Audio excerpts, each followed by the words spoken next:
ભગવાન જગન્નાથજીની રથયાત્રામાં આજે સવારે જ્યારે ગજરાજ બેકાબૂ થયા ત્યારબાદ તે ગજરાજને અલગ ડાયવર્ટ કરવામાં આવ્યા હતા અને અલગ ડાયવર્ટ કર્યા બાદ તે ગજરાજને શાંતિથી રાખવામાં આવ્યા હતા.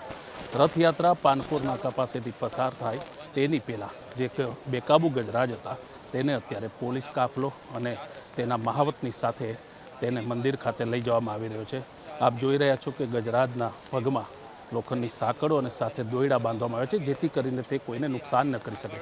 પોલીસ સ્ટાફનું કહેવું છે કે કોઈને પણ નુકસાન ન થાય તેના માટેનો આ પ્રયત્ન છે. આજે સવારે જ્યારે આ ગજરાજ બેકાબૂ બન્યા ત્યારે થોડા સમય માટે અફરાતફરી હતી, પણ ત્યારબાદ તાત્કાલિક તેને કાબૂ કરવામાં આવ્યા.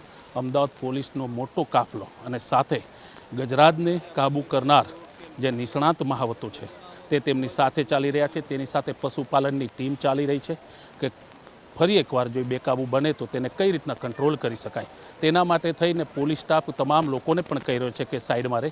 તો આપ જોઈ રહ્યા છો કે જે બેકાબૂ થયેલો ગજરાજ છે તેને ધીમે ધીમે અત્યારે રથયાત્રાની પહેલાં પસાર કરવામાં આવે છે. લગભગ 5 થી 6 કલાક તેની સાથે તેની કર્યા બાદ હવે તેને ફરી એકવાર તેના નિજ મંદિરે પરત લઈ જવામાં આવી રહ્યો છે અને તે જ કારણોસર તેમના પગમાં દોયડા અને ખાસ કરી અને સાંકળો બાંધવામાં આવી હતી કે જેથી કરીને ફરી એકવાર તે કોઈ પણ પ્રકારનું નુકસાન કોઈને કરે નહીં.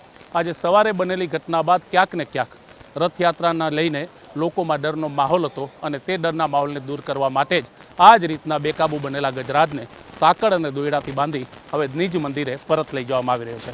કેમેરામેન અવનીશ તિવારી સાથે ભૌમિક વ્યાસ, ABP અસ્મિતા, અમદાવાદ.